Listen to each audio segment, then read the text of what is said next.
ነበረ። የትኞቹ ፕሮግራሞች ናቸው ድርጅቱ ትኬቴን የቻለው? ለአውሮፓው ቱር፣ ለዱባይ ቱር። ለዱባይ ቱር ለምንድን ነው ትኬቴ የተቻለው? ለዱባይ ቱር ሲሄድ ማለት ነው። እኔ አሁን ወደዛ ቆይ ጥያቄ የዱባይ ቱር 3 ትኬት ነው የቆረጥኩት። ምክንያቱም ጎርፍ ነበረ። 1 ትኬት ተመልሶልኛል። የ3 ትኬቶች ግድ ፕሮግራሙ ላይ ቮይስ እልክልሻለሁ። ባለቤቴ ተለምኖ አልፈቀደልኝም። በቮይስ ባለቤቴ እግር ላይ ተወርቆ ሰው ተልኮ 3 ትኬቶችን ቆርጦ 1 ትኬት ተመላሽ ተደርጎለታል። የሆቴል የየትኛው ሆቴል የተከፈለልኝ? እኔ አምባሳደሯ ነኝ። ከአምባሳደሯ ውጭ ሌሎች ሰዎች የሆቴል ሲከፈልላቸው ነበር፣ የትኬት ሲከፈልላቸው ነበር።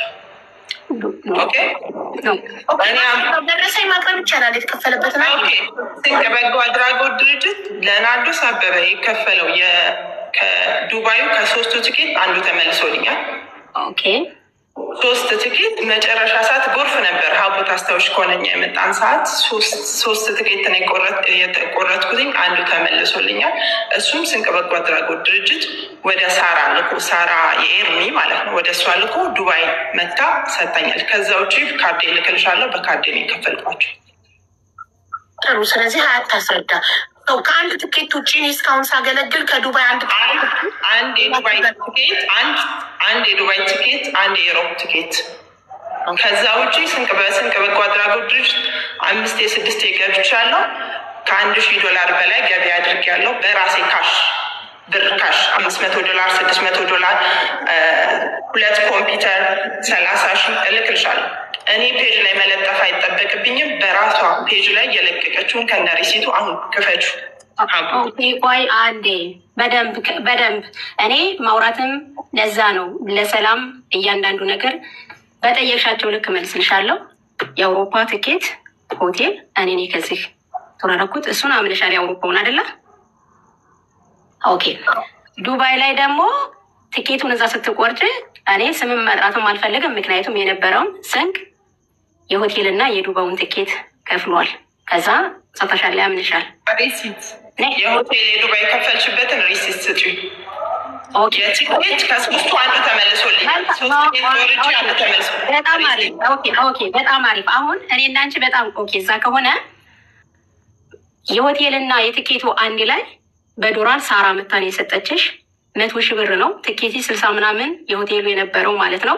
በዶላር ይሁን በምን ሳራ አምጥታ ሰጥታሻለች። ኤርሚ የሆቴልሽ ምክንያት የሆቴሉና ባል ስለሆነ ቡኪ ያደርገው አንድ ላይ 100,000 ብር ድርጅቱ ገቢ ያደረገበት ሳራ መምጣት ስለምትችል ማለት ነው።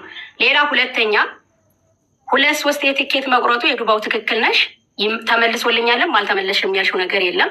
ዱባይ ላይ ግን ጠዋት ካስታወሽ ማለት ነው በምታምኒው እውነት ይሄንን መቼም ልትክጃችም ማውራትም አልፈልግም። ግን ምክንያቱም አሁን ሌላ ነገር አምጥተሽ ስለተናገርሽ ና ይች ተቆርጣ አምባሳደርነቴ ካስታወሽ ጠረጴዛ ላይ ቁጭ ብለን ታረጊናታለሽ። ታስረዳ የጠየቅሻትን ታስረዳ። ዱባይ ሆቴል ውስጥ ቁጭ ብለን እኔና አንቺ እያወራን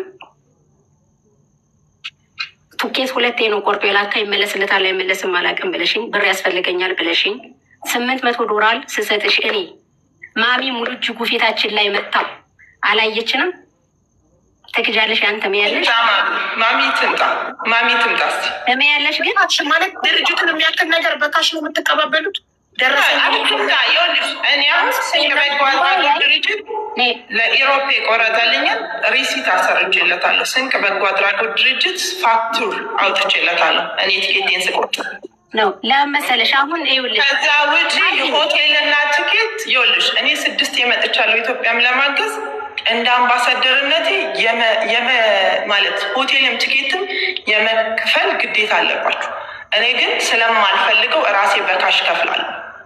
ኦኬ እናንተ ይኸውላችሁ ጋብዛችሁ ፕሮግራም ስታዘጋጁ እንደ ማንኛውም ድርጅት አምባሳደር ትኬት የመቁረጥ ሆቴል የሚያዝ የእናንተ ገቢ ማሰባሰቢያ ላደርግ ስለሚሄድ ግዴታ አለባችሁ። እኔ ግን ብዙ ፕሮግራሞች ከራሴ ባለቤቴ እኮ ጨራታ ገብቶ $600-700 ጨራታ የሚጫረት እኮ ነው። ለልብስ ጨራታ ለበጎ አድራጎት አንቺ በምታዘጋጀው ፕሮግራም ላይ ስለዛ የመክፈል ግዴታ አለ አለብሽ። ቲኬት ፕሮግራም አዘጋጅቼ ነው ካልሽ አለብሽ። ግን ራሴን የማደርገው ሀቡ ከነ ክፈቱ የደረሰኝ ማስረጃ ከሌለ ይሄ ነገር ተቀባይነት አይኖረውም። አሁን አንቺ ያልሽው አንድ የዱባይ ትኬት፣ አንድ የአውሮፓ ትኬት እስከ ዛሬ ድረስ ስታገለግይ 2 ትኬቶች ብቻ፣ አንድ የአውሮፓ አንድ የዱባይ። ኦኬ ከዛ ውጭ አድርገንላታል ነው የምትለው ሀያት። እሱን ሀያት የደረሰኝ ማስረጃ ካላት የደረሰኝ ማስረጃ ታቀርባለች። በማስረጃና በመረጃ ስለሆነ የምናወራው። ወደ 3ኛው ጥያቄ እንሄድ ማለት ነው። ይህ ማስረጃ እስኪቀርብ ድረስ ወደ 3ኛው ጥያቄ ሲንሄድ ወሎ ላይ ሆስፒታል በካርድ የከፈልኩልሽን ቼክ በካርድ የከፈልኩበትን የትኬትም የሆቴልም ልኬሻለሁ።